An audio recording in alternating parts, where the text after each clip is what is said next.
Namaskara. Thank you for showing up on a Sunday morning. And I first want to start by congratulating the two of you. Um, I did a search yesterday and I found that from what I could find, this is the only wildlife film made in India and that has had commercial success. Fabulous. I mean, besides being a fabulous film. How many of you have already seen the film? Most of you, which is fabulous. And if you haven't, there's still some showings going on. So I would definitely urge you to go off and see it. So I want to start with what's the genesis of the film? I mean, what got you to think about making a film, this film? Okay, so Sandesh has been making film for donkey's years, but I haven't. And like you, Rekha, we fell in love with the Nilgiris 20 years ago when we went to look at a site, which my friend said, you have to get a place in the Nilgiris.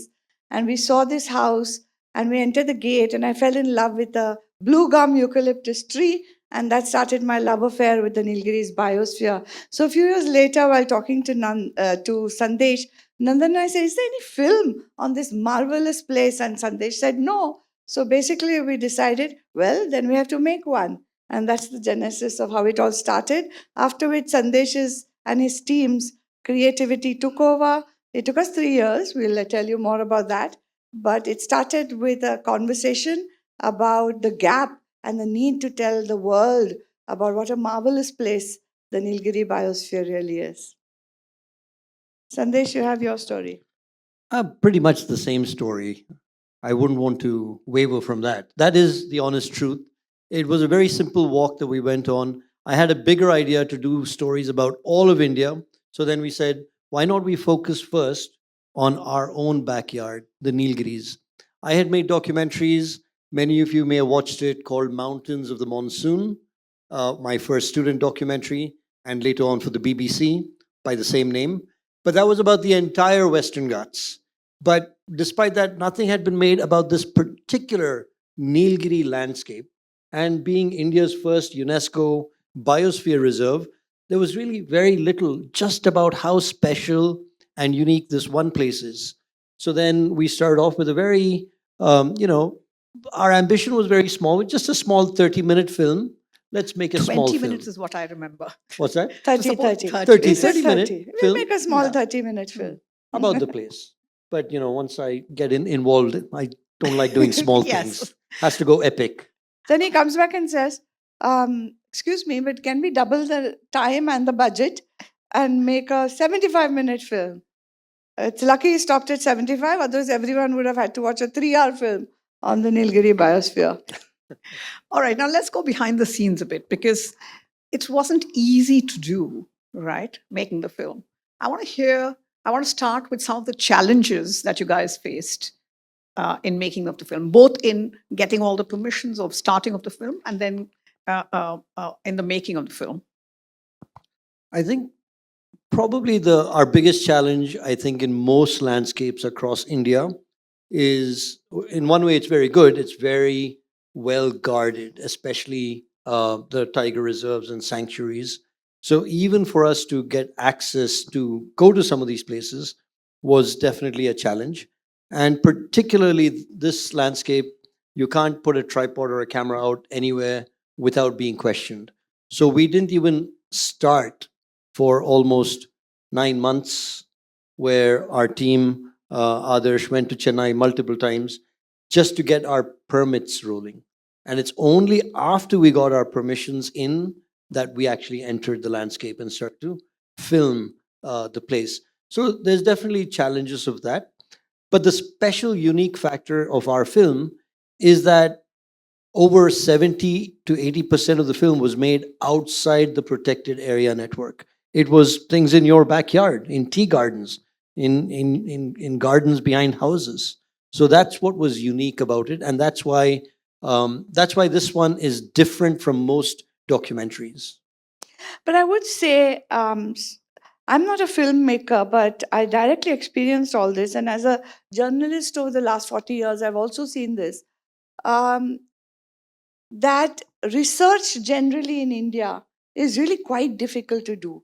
And we need much, much, much more research and storytelling not just about our biology and biodiversity, but in so many sectors. And we need a better framework for researchers to go out there, easier pathways to permissions. There is so much waiting to be discovered to make Indians' future lives better. So this took 9 months to get permissions. We used the time well to ideate and to say what, to just do recce's. But I wish it would be a more streamlined process because there are a million more stories to be told. So let's move to some of the fun elements. I want to hear any fun moments that you had, and any moment that was one moment. I mean, I'm sure there were lots of moments, but I want you to pick one fun moment and one moment which is really special for each of you. Rohini. Okay, for me, it's hands down being, and Pari was there. Some people here from the Felis team were there, and we got some news, and I rushed off as I was luckily I was in the Nilgiris, and we went to this tea estate, which is actually owned by multiple owners. It's a cooperative tea estate, and just there, where the workers work every single day, there was a very special site waiting for me. And we went at 5 o'clock, and like clockwork, at 5:45, I think there must be an alarm ringing somewhere in the hills. 1, 2, 3, 4 baby leopards came out, 2 of whom are black. You've seen that in the film. And it was really special because they could have been anywhere else. But there they were, not very close, but out in the open, tumbling on the grass with their mother far away with a watchful eye. That was, I think, one of the more unique sights you can see in the world. 2 black cubs playing outside in the open. Kya baat hai? It was fantastic. Yeah. That was definitely very special because there is no other place in the world where you have something like this. She's already taken that. Give me Yeah. another one. So for mine, He wasn't there. I wasn't there for that moment, but I did top her. I saw 6 leopards in that same spot later. Okay. But it wasn't. Competitive. It wasn't as exciting I saw as 5, he hers. saw 6. Okay, fine. But mine was the hornbill. So in my past life, I used to wear a hat as a bird watcher, and hornbills particularly fascinate me. Their whole nesting behavior, but you can never really time when the chick that's imprisoned in the hollow comes out. Takes about 90 days, could be 100 days. You just can't time it. So I just happened to be there when we had given up on the nest and we said, okay, there's no more activity there. I said, no, we have to go back. We have to go and check it one more time. And we got to the spot, and then I felt terribly ill. I was like out for the count. I just couldn't go into the field. I just slept the whole day. The next morning I woke up, I went to that spot, and we had all this behavior happening. And the following day, the parents come in and they stop feeding the chick. They go show the food and they go away. They show the food and they go away. And this chick is crying and crying and crying and opening up the nest hole. And then next thing you know, this chick just comes out. And it was like one of those moments that you couldn't time it better. So in natural history filmmaking, it's all about being at the right place at the right time.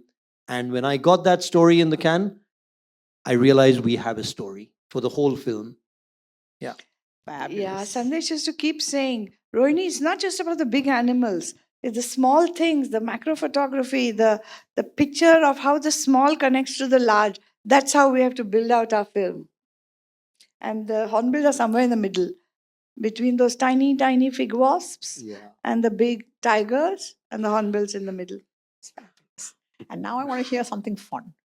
It doesn't have to be related to the animals. Could be something with the crew. Could be some mishap. Could be anything.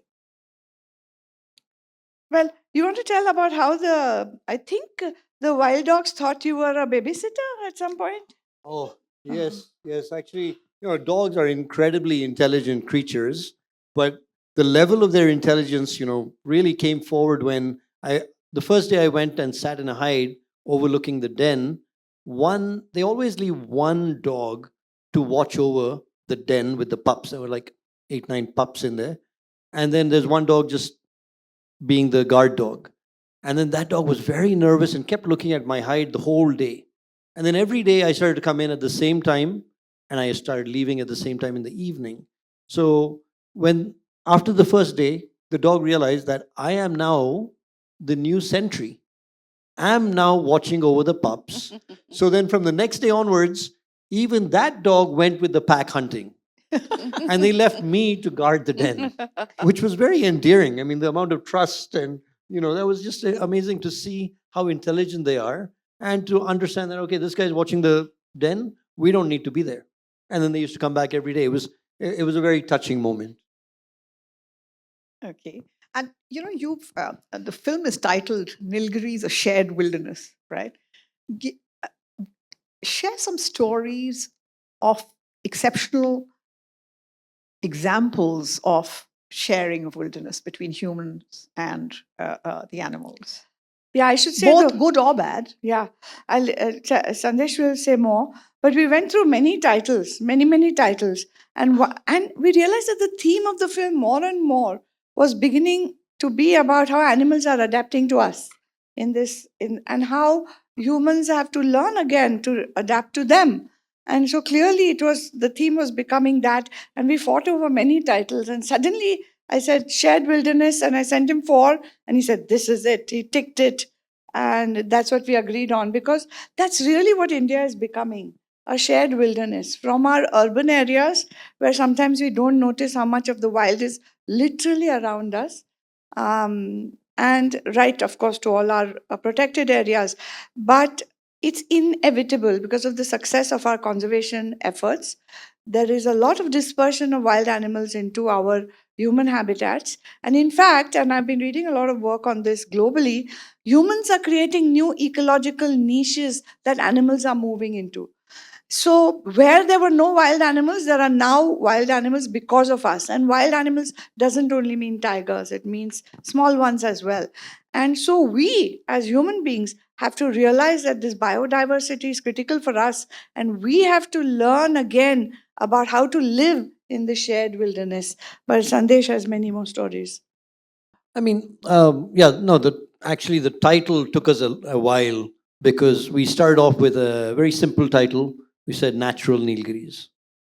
How many of you have been to the Nilgiris here? Everyone. Okay, pretty much almost everyone. Well, there's very little natural left in the Nilgiris. So then we had another title. It was going to be Imperfect Wild. And I think Rohini really caught on to that title. You shouldn't have said that, because we want to make another film called Imperfect Wild. Well, we can still do Nobody's it. allowed to use that. Copyright the title quick. So Imperfect Wild really stood out to me as something like edgy. It's right on, and like Rohini just mentioned, there's very little in our landscapes that is actually truly wild anymore. There's very little spaces. So what we need to understand is how we can allow the animals to be and yet live in this, understand the concept of an imperfect wild, because humans have changed the landscape over the last few centuries. And the Nilgiris is an epitome of an example of how much change has happened and yet how animals have adapted.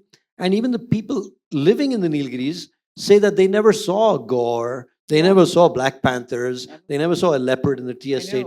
40, 50 years ago, it was impossible to see all of this wildlife. Rekha is a part resident of the Nilgiris and wanders around into all sorts of dangerous places on her own.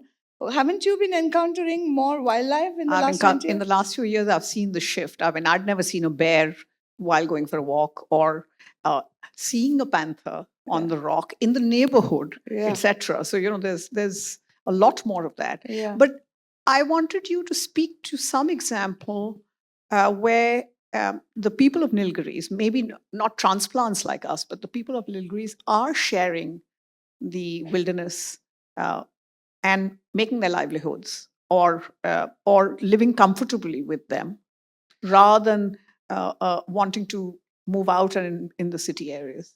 Yeah, Were there any? I mean, there's examples like all through the film, and of course you saw. I mean, you said you just saw the bear. People who watch the film really love that sequence where the bear enters into a house, and that house happens to be Rohini's house in Gable in Kunur, and that whole sequence was caught on security camera, and that was like that actually shows you conflict, right? There's humor, there's a story. You know that it's a blurred boundary. It's not a hard edge. Mm. And these animals are learning to live and adapt in that blurred boundary. And that is where we now need to learn how to adapt. They've learned to play by the rules. And that's why you have gore in the tea estate and people allow it to be. But this is where the conflict starts to escalate. Imagine if they had been in the house, if the bear had entered at that time. Yeah. How would you have reacted? No, I think it's very nice to have bears and other animals right outside my house, which I do. There are 3 wildcats just in a tiny little tea estate in Kunur. But it's not very nice to have wild animals inside your house. It's very lucky we were not there when the bear crashed in, because there could definitely have been anything going wrong, and there have been. So conflict is very much rising, Rekha, in the Nilgiris. But the Adivasis, the Kurbas, even the Badagas, even many of the other tribes, they have been used to living with wild animals over centuries, Yep. right? But today, even among them, I would say young people, Mm. you could have young tribal people who are looking at a mobile phone and there's an animal behind you, and I've not seen and heard of such things. So we are losing our ability to live with wild animals. We have to recreate that knowledge, the science, and the culture around it, because otherwise we can see conflict rising. But in tea estates, yes, there are animals, tea and coffee estates, and people are used to them, and the animals seem to, there's not too much, thank God, too much conflict yet. But the fun incident we can talk about Yeah. was at Rohan's place. Yeah. Remember, we were walking and we saw the tiger. Yes. So we saw a tiger, and then we walked forward to go and get a better look at the tiger. And then Rohan and Nandan leave the house to come to where we are standing. And between us and them, another tiger starts to walk between them. And then there's this frantic race to kind of like get back to the shelter of Rohan's house. And that was a very heart-throbbing moment in the field. In between our 2 groups, a tiger starts to come, and they saw it very close. So tigers especially are literally everywhere in the Nilgiris. That's true. And more people are seeing them, and it may get uncomfortable over time, which is why the forest department is so careful. And the forest department, the Wildlife Act of India 1972 says that all wild animals belong to the state, and the state here is represented by the forest department. So naturally the forest department is always on tenterhooks, because some people, maybe many in the audience, are kind of okay living with wild animals, but it's not going to be easy to live with tigers in your backyard. So that's hence all this constant vigil by the forest department that people should behave literally with much more common sense when there are wild animals roaming around. And Okay. yeah. So now shifting gears a little bit from the behind and the stories of the film, you've made a successful film. Beyond raising awareness, which it is doing, what impact do you hope to have towards conservation or towards anything to do with the Nilgiris specifically? I'll be brief because his whole career is about that. I'm a writer and a journalist. I truly believe that storytelling matters.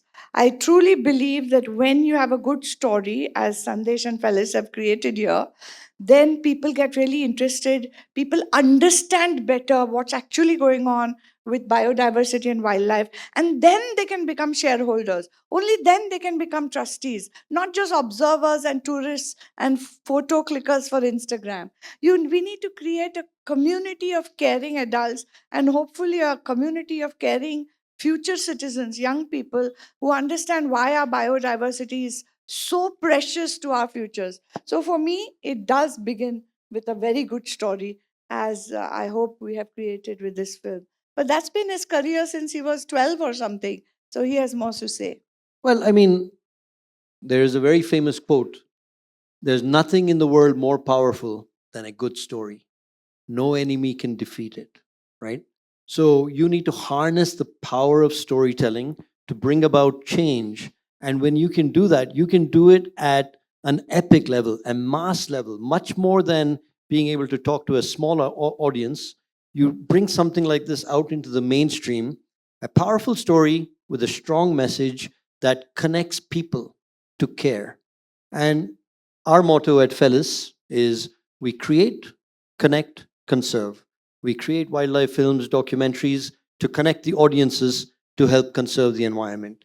Because what conservation needs is not any one of us working in a solitary mode. We need unity among everybody. Like Jane Goodall says, together we can change the world.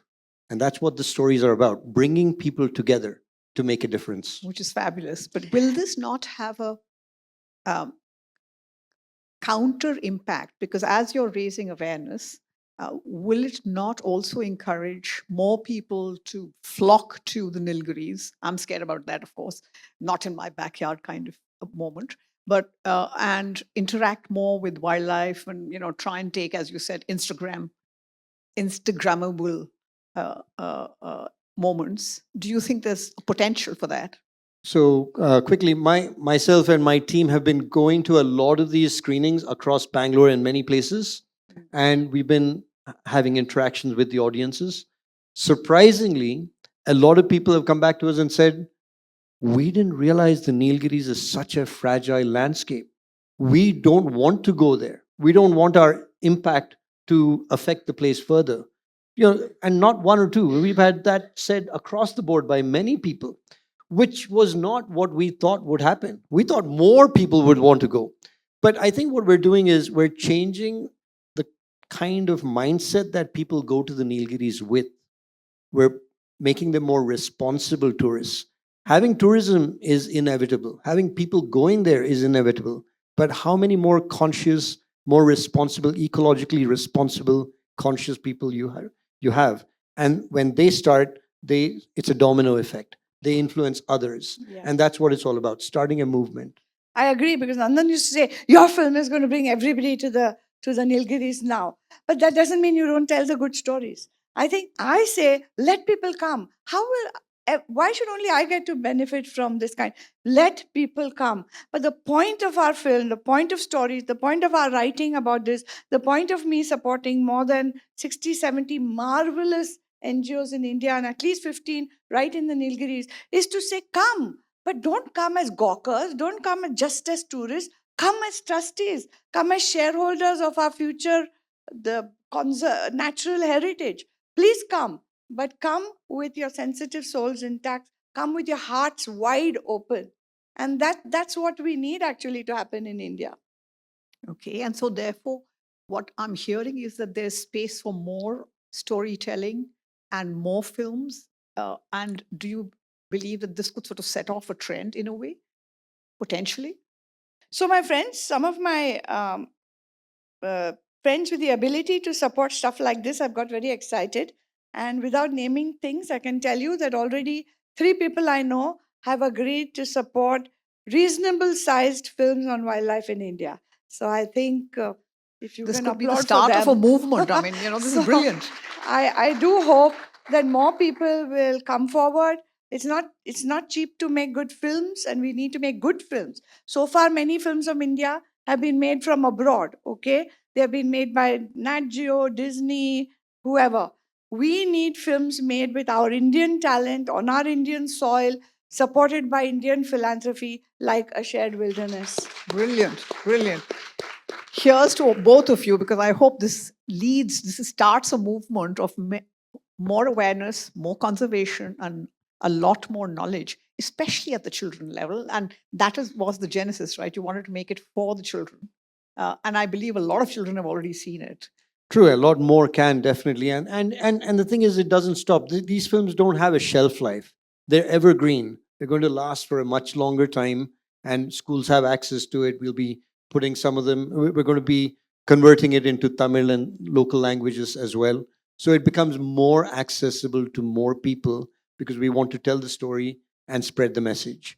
And it wouldn't have been possible without the support from Rohini to make a film at an international epic level, to make it without any kind of shortcoming. She said, I want to make the best film on the Nilgiris.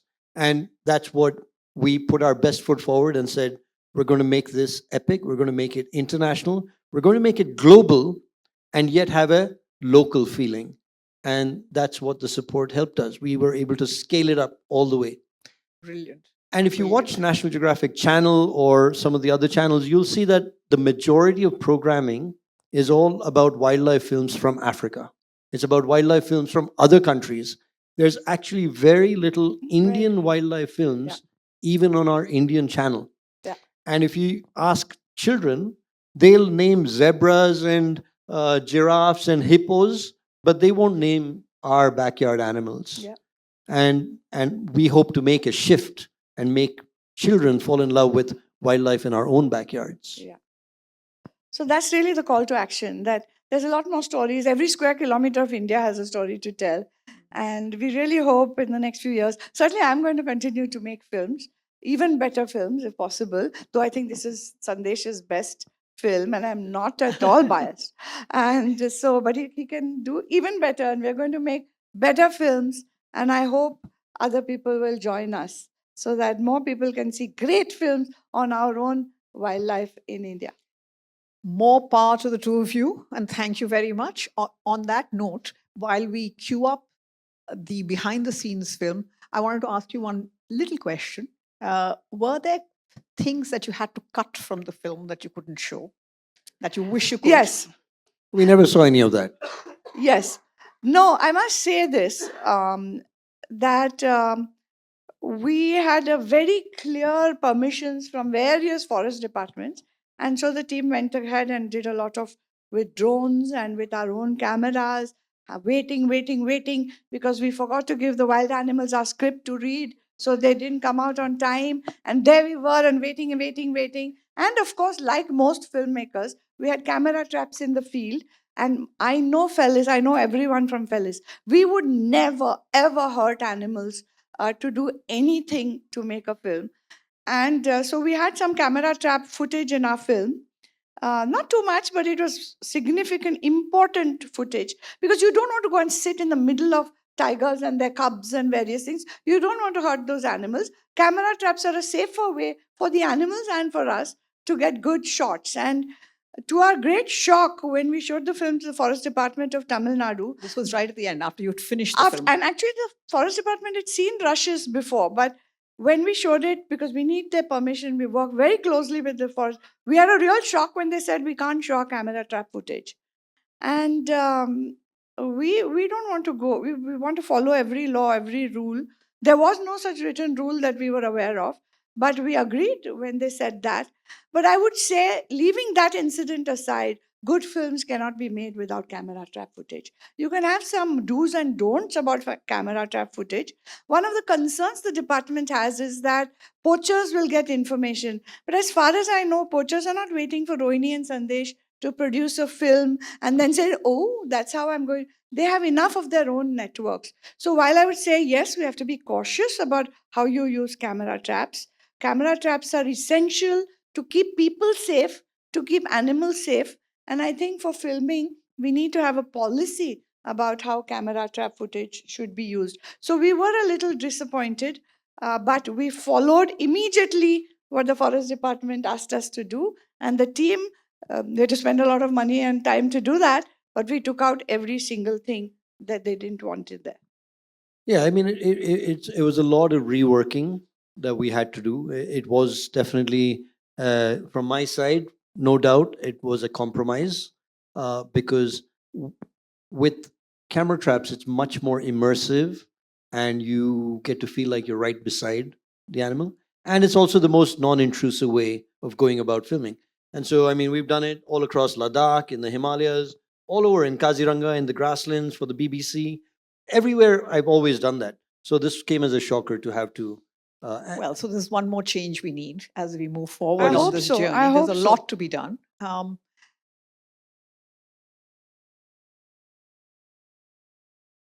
Hello. Hey.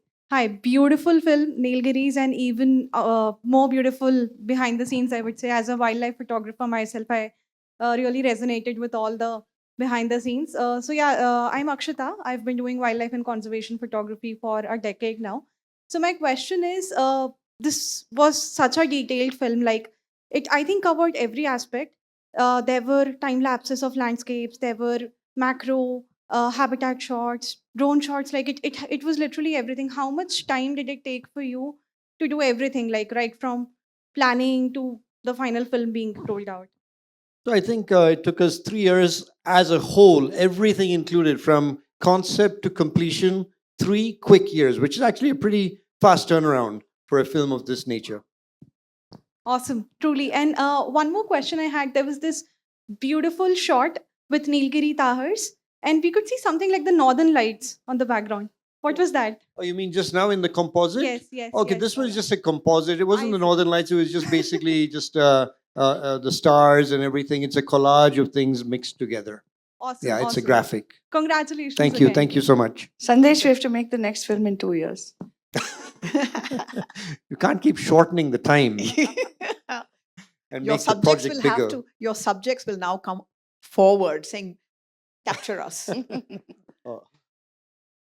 Yes. Hi, my name is Punacha, and I do a lot of cycling and I like nature. So basically, we are seeing conflicts are on the rise everywhere we go. We see wildlife accessing new and new landscapes where you never saw them before. So is this actually because there is actual increase in numbers, or it's also because of habitat loss and that humans are just going into more and more new spaces? Thank you. Yeah, as you know, it's true. There is a lot of habitat loss. More than 60% of our forests are covered by invasives like lantana, which animals don't like much to traverse. It's hard for them to deal with. Plus, they're coming right outside because there's dispersal, and Sandesh knows more about this. But just outside all our forests, in the buffer zones, etc., there are agricultural fields for elephants, bears. Imagine sugarcane and bananas growing within your sight, um, uh, and you having the ability to get to that place. So, yes, wildlife conflict is going to grow. That's why I keep saying we are all going to have to figure a way out of this. But Sandesh, you have more to say. No, I think, Punacha, also, there's a lot of other things. We hear about things more. There's more social media. There's more news traveling out. But there's always been issues of conflict all around, especially in places where people live next door to wildlife.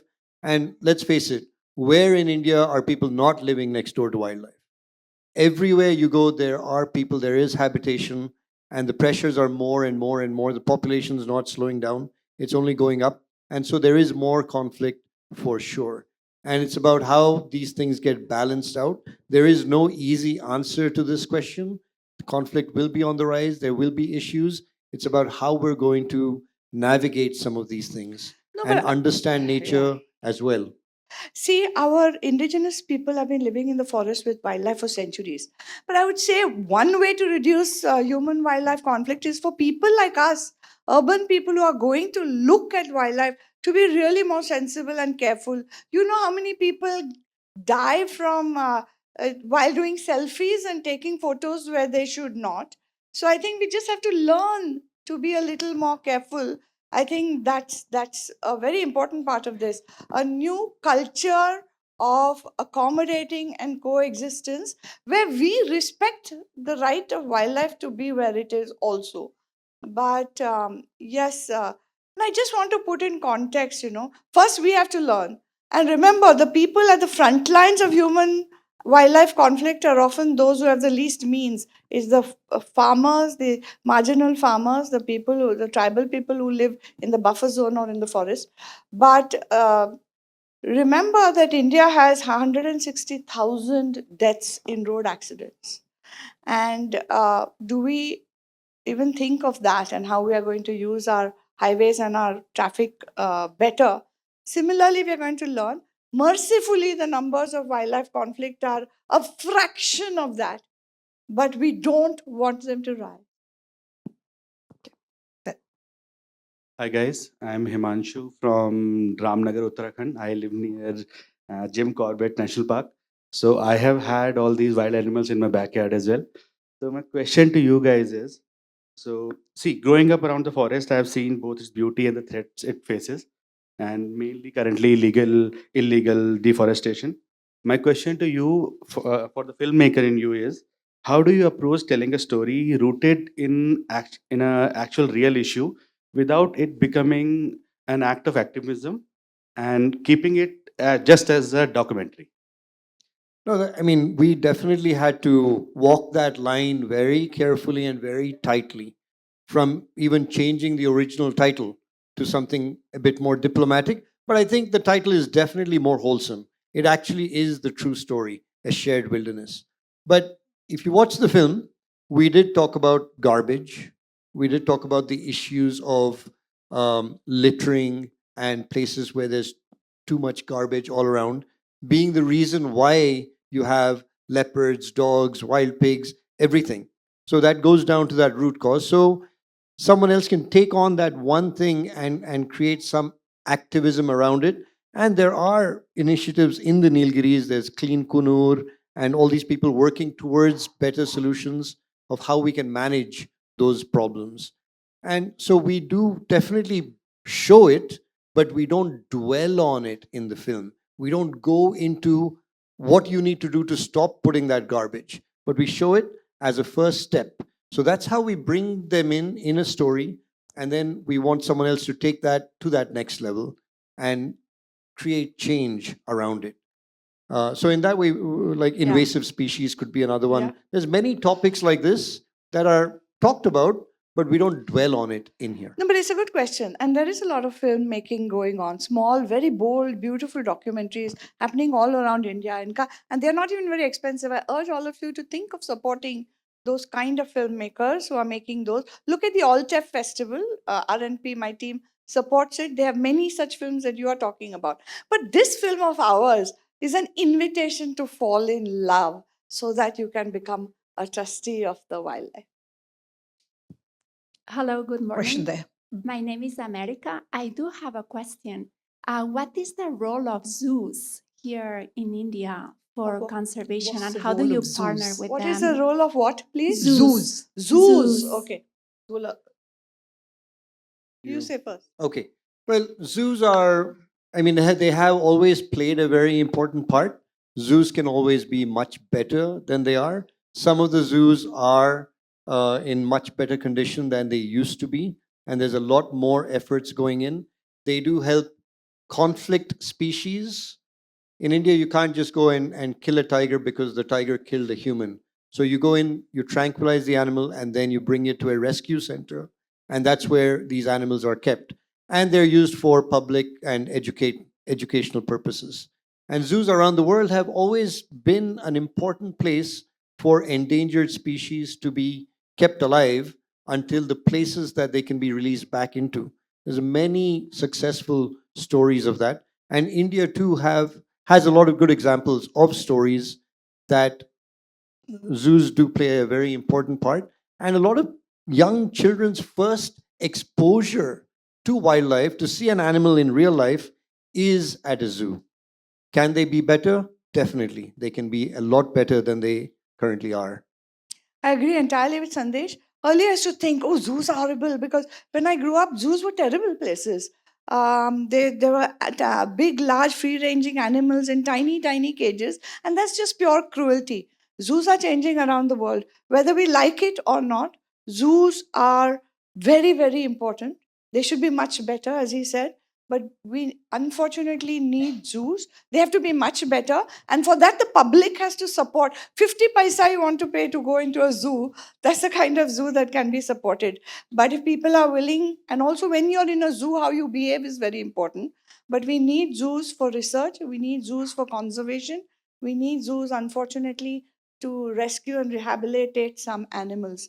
But going to a zoo properly, how you go into a zoo with what an attitude is very, very important.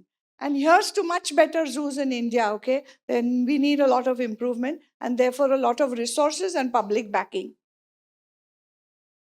There. Good afternoon. My name is Aditya, and I studied in Manipal University. Very recently, a species called lesser flamingo was seen for the first time in that part of the town, in Manipal, Malpe side.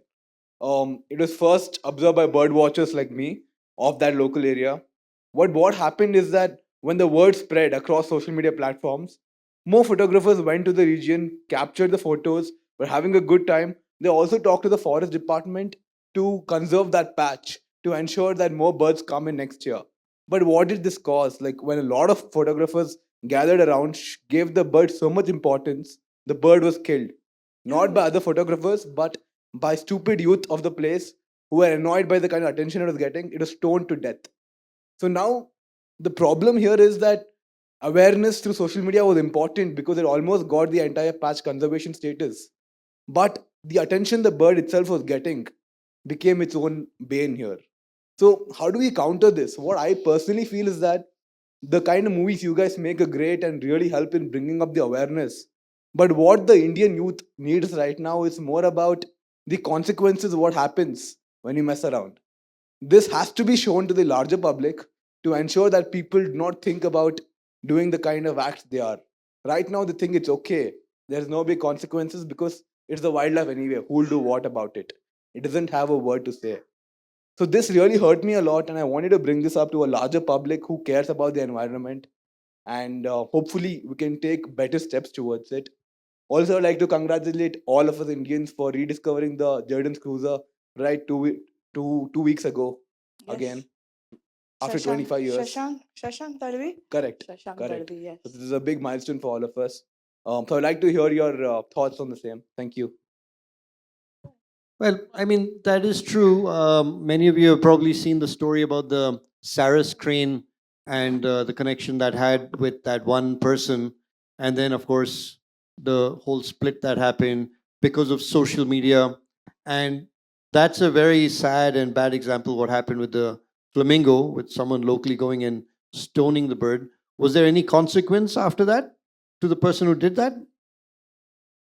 Yeah, no. Like tourism, photography also is a double-edged sword. When wielded incorrectly, it can kill the very species that it's trying to save. So development, tourism, photography, everything that we're doing, And social social media particularly, has to be wielded correctly and use the power for positive change and make sure that you responsibly use it so that something irresponsible doesn't happen, like that sad incident. Hi, my name is Astha. My question is to Rohini. Rohini, I wanted to ask, how do you think philanthropists can educate themselves and also act for wildlife conservation? I mean, it's great that you're stepping up, and we know that there is a lot more to do. But in your, how do you think we can sort of galvanize this? I like that. How do you educate philanthropists? I think, yes, we need a classroom for philanthropy. But it's true that Indian philanthropy is growing, but not enough, not at the pace of wealth creation. But a lot more people are getting interested in environment and conservation and climate related issues. Certainly, I know a lot more people who are getting into it more strategically. So here's to the more good films Sandesh makes, the more people will want to do better conservation. And I would say to all of you, many of you seem to be in that space, we have to tell our stories better to reach out to the Indian wealthy, the emerging philanthropists, so that they want to be a part of this. But it's happening. And I believe much more will happen, much, much more. I do want to say, though, in the context, and very quickly, remember, we are one of the only few countries, you can count them on one hand, who have this kind of pressure on the land, 1.4 billion of us jostling together in a space that is 1/3 that of Africa. And yet we have managed to keep an unbroken 5,000 culture of conservation. So we have to remember that, feel proud of it, and do more. Thank you. And it's good. On that note, could we call up the Felis crew and the RNP crew, please? Gautam, Rohan, please. If you could do the introductions. Sure. This is Adarsh and see, you can ask him all about the permits, and without him being on the front lines, we probably wouldn't have been able to make this film. Yeah. So thank you for your perseverance. Working with Adarsh is Harsha, yeah, also on the production team. And also Adarsh and Rohan are both the associate producers of the film. And one thing I must add here is that this film wouldn't have been able to be completed without the support of the people in the Nilgiris. And Rohan epitomizes that because he opened up not just his heart and his home. All the behind the scenes shots you saw, we're at his place. Thank you, Rohan. Yeah, and you wanna- Gautam? Gautam is CEO of Rohini Nilekani Philanthropies. Did a lot of the hard back work for so many things that helped move this project forward. Thank you, Gautam. Thank you, Gautam. And of course, with Rohan, we have Smriti. Where are you, Smriti? Please. Yes, Smriti Rana. So thank you for being patient with us and messing up your home for 2 years. Yes. We have Shreya. Yeah. So Shreya's helped with production and helping us keep the whole film, the steam going. Ananya's joined us as an intern recently at the end of the film. Oh, Upasana has joined us at the end of this as an intern. Vaidehi, you saw all the creatives and the posters and everything. She's our creative director for the film. Yeah. Amy just joined us recently, helping us with the social media and Instagram and all of that. Pranav had the epic job of taking hundreds of hours of content and distilling it down to 75 minutes. A very tough job. Pranav. Yeah, I don't So- think he saw the sunlight for a long time. Varun, Pranav, I know thank he you. changed color. Yeah, we had 3 editors. Pranav's one of them. Varun couldn't make it today. And on this side, we have Robin. So Robin Cons also spent a lot of time in the Nilgiris. One of our primary directors of photography, and his image of the tiger in the Nilgiri landscape won the Wildlife Photographer of the Year award. And to start a film like this, you don't even know where to start if you haven't done the research. So our research director and my wonderful partner, Priya Singh. Yeah. Thank you for all the amazing stories.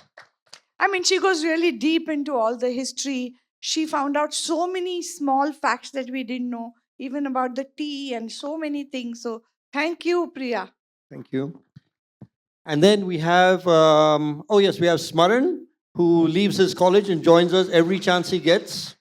He survived the floods in Uttarakhand and Himachal, and he's managed to come back to us. Yeah, Smaran and Ansh, yeah, finished his school at Shrishti and joined us right off the back, and he's one of our field assistants working with us. And our other DOP, this is Parinit from Chikmagalur. He got a lot of the shots that Rohini mentioned with the Black Panther cubs. And of course, this is just a small fraction of the number of people behind it. Nakul, one of our other DOPs, he was so good. We've sent him off now to the Himalayas, and he's filming there. But you have actually a pretty good number of people in all different aspects of making the film. So don't let them go lightly. This is your opportunity to really grill them with hard questions. Rohini and I will step back, and now the floor is open for some really hard-hitting questions. But I'll So just go call for out it. Adarsh, because I'm telling you, we can't make this film without Adarsh, okay? He does all the outreach, all the permissions with the government, which means sitting outside government offices for hours on end, hopefully with a tiffin of food which comes from your home, which is the most delicious food in the world. But thank you, Adarsh, for all the patience and dealing with all the difficult things.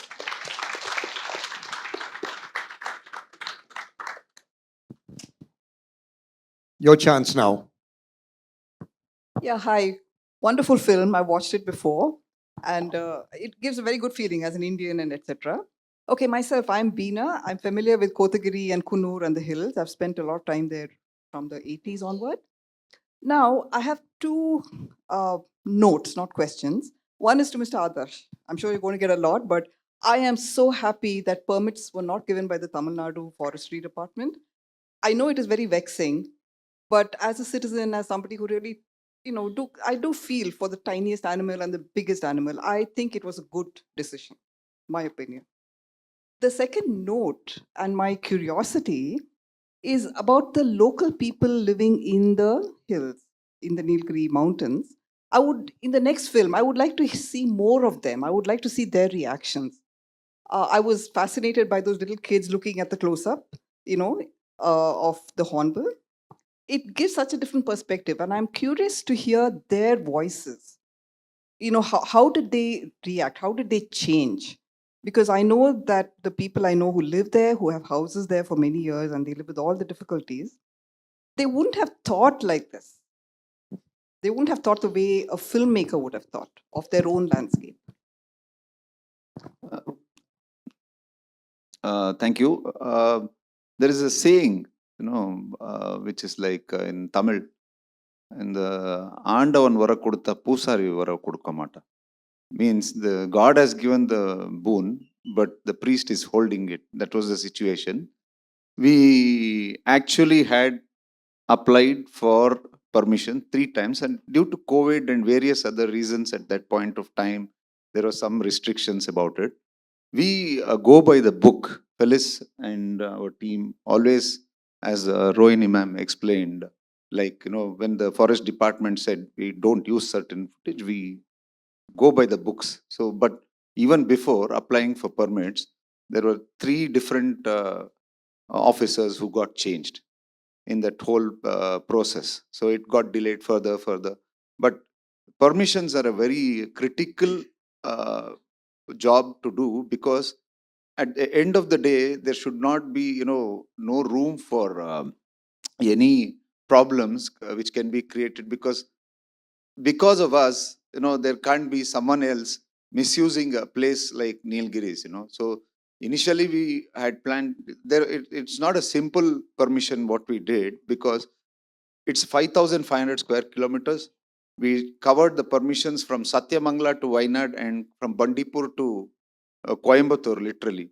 So every single place had to be mentioned. And thanks to Rohan, I used to bug him like, no, you give this. Then suddenly they would remember, oh, I forgot to put Bangi Tappal. Then you run again, change that and get one more name added. So this is how the list built upon at least 16 to 18 prime locations were mentioned in the permissions. Now, coming to the fact that camera traps, that is a different league altogether, because it's still in ambiguity with the Wildlife Protection Act and the NTCI guidelines.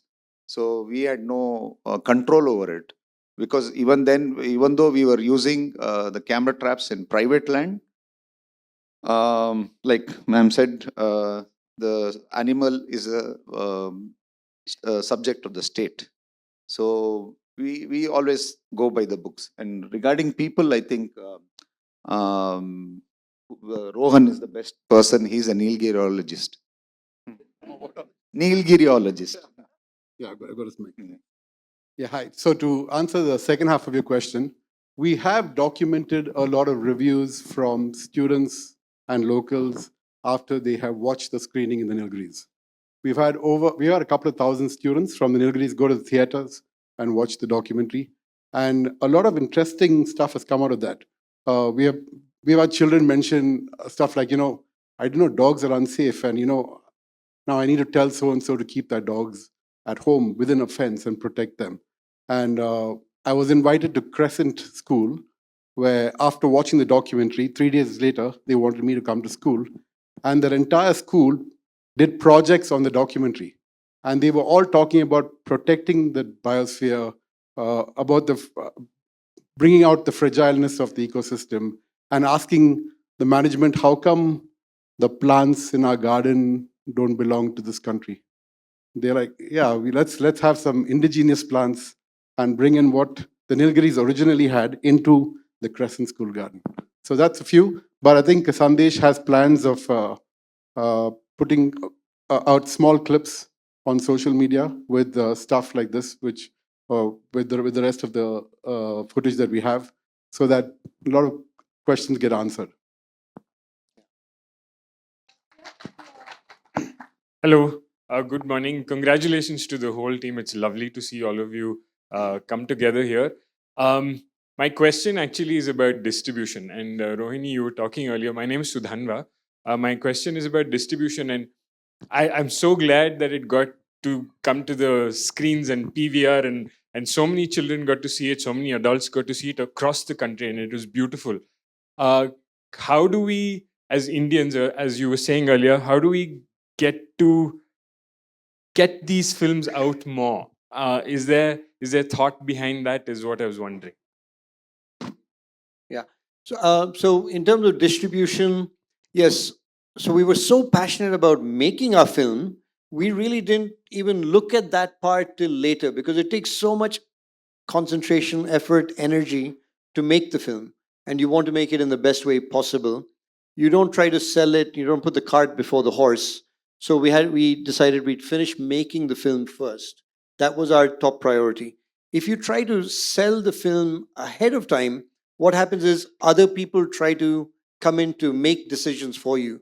And we didn't want that. We wanted it to be completely independent, completely our film, not influenced by anyone from the West or any distributor or anyone. So it was an independently produced film. And so we didn't start the distribution till we completed the film. Thanks to Harsha's friend Dheeraj, who's in the distribution business, he saw it and he said this film would be great in theaters. And we decided we'd take the plunge to do the mainstream theatrical, not knowing how it would do. But in theaters, it just went across India. We only wanted 6 cities. It went all over India in theaters. And the reason I kind of really wanted it in theaters, well, first, it was one of my dreams to have it on a big screen. The bigger, the better, right?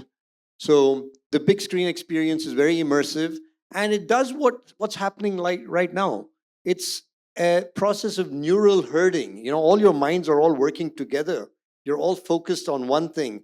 When it goes on OTT or your phone or something else, you're distracted, and you don't have the same kind of impact as you do when you go to a theater. And it's much more impactful, and that's why the big screen experience. And now the next step is taking it into the bigger distribution, OTT networks and all of that is step 2. It's happening. But because this was a philanthropic effort, we have also decided after a period of time, we'll make it free for viewing on OTT, and so that every single person in India can see it free. That's the goal also. Hi. My question is more about the process that you go through while you're making a film. And maybe I'll draw a quick example. Last year, 80% of coral in India died. A lot of it is recovering, but a lot of it is not, okay? And we thought that when I'm a scuba diver, I personally saw the bleaching, and when I came out, I realized that there's not much conversation about it. And so we started working on a film project. But when we started working on it and we started talking to the fishermen or started talking to this is in the Andaman Islands, when we started talking to the fishermen and the communities, somewhere I personally started feeling like I'm coming at this view with some privilege or something that, you know, that basically I have understood living a city life and maybe not the realities which are on ground. And that film started turning into an awareness project. It started, you know, we set up a group called Marine Life of Andamans to start recording species in the Andamans, etc. But I am still conflicted, and it continues today, where what the fishermen talk about climate change and how I understand climate change, there is a big gap. And I'm constantly wondering whether we are biasing them, whether we are spreading awareness through the process of filmmaking. So I would like to know, because I'm pretty sure some of these questions came to some of you while you were interacting with the communities. What are those boundaries of where do we, you know, where is this creative process, and then where does the action begin or advocacy begins? Research.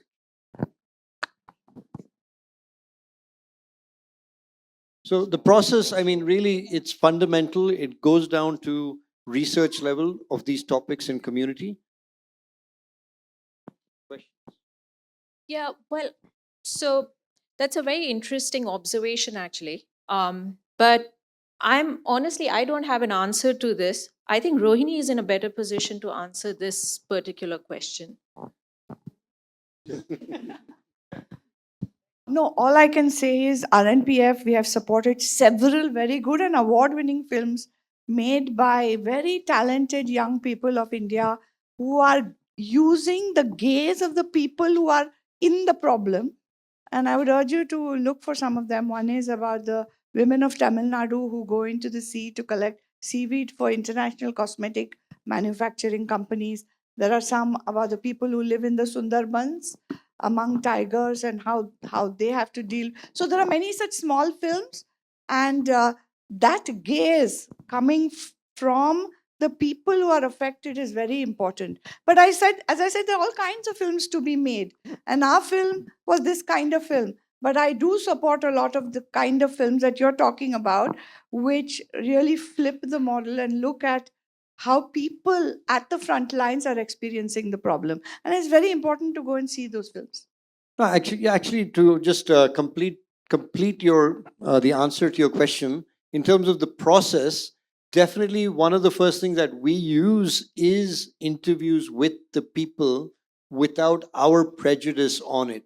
We want to know from them what the story is before we even write the rest of the story. So it's very important to understand it from their perspective.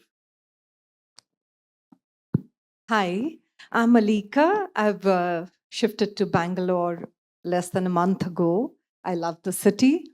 And initially, the question was for Rohini because her foundation is doing a lot of good work, even in the field of mental health. I'm a psychotherapist as well for the last 2 decades. And I feel the audience is thinking together in this. Many of us are thinking about the community, what was their sensitivity, which informed the film, and a slightly doom and gloom statement. But I'm coming from an area in Bombay where in the last 10 months, it's a high rise, there are 4 suicides that happened. There were young children who jumped off. And a film like this, which is so powerful, which is being taken across schools. I heard someone, I think Rohan was talking about it, taken to schools. And if we could join the dots for students, open it up for them to explore, feel the sensitivity, because actually we are trying to bring together a huge gap that has happened. So between the local community, between mental health, between AI and the overexposure, and then a beautiful film like this. Thank you. Thanks for your comments. I think we have time for one last question, if there is one. Yeah. Oh, okay. 2 questions, here and then here. Should I go? Hi, I wanted to ask the question about research. A lot of research or papers, for example, are not digitized or not easily accessible because they are in like archives. For example, some of the historical botanical prints of the plants in the Nilgiris, I know they are in the archives, state archives, but they are not accessible to the public. So just wanted to know like what is your process of research, especially about the history of the Nilgiris, the history of wildlife conservation, the people in it, the institutions behind it. Where do you get all of this information? Is there a process to maybe even digitize some of that?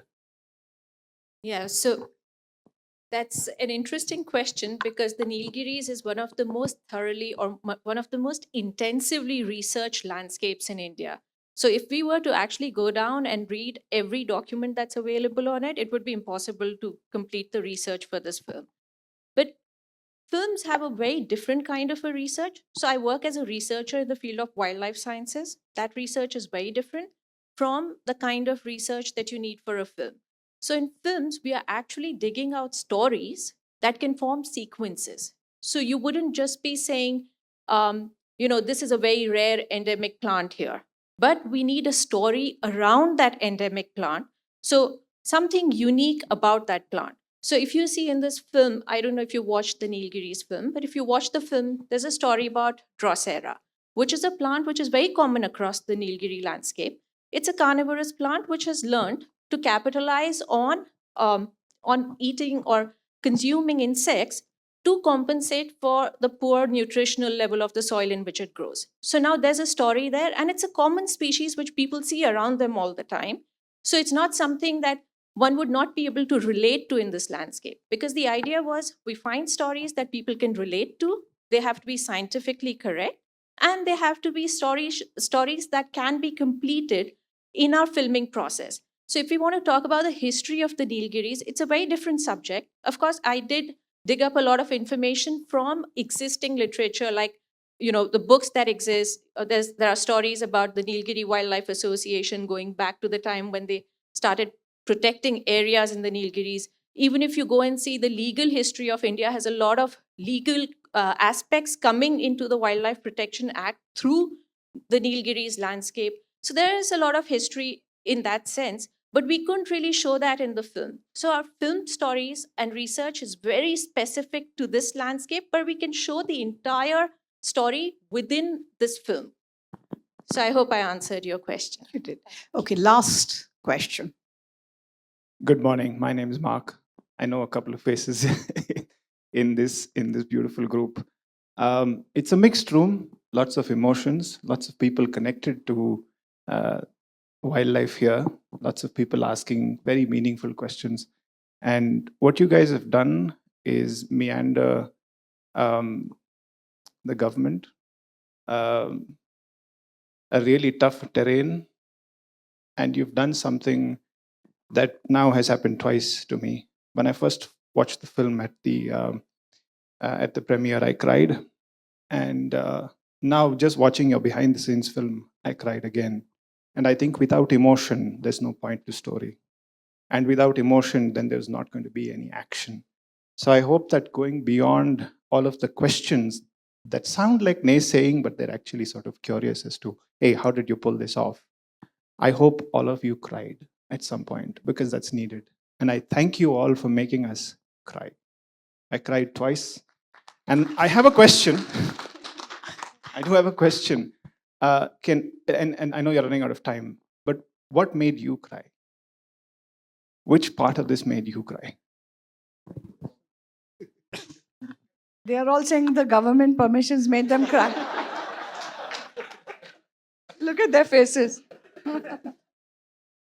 The moment that made me cry was in Mysore.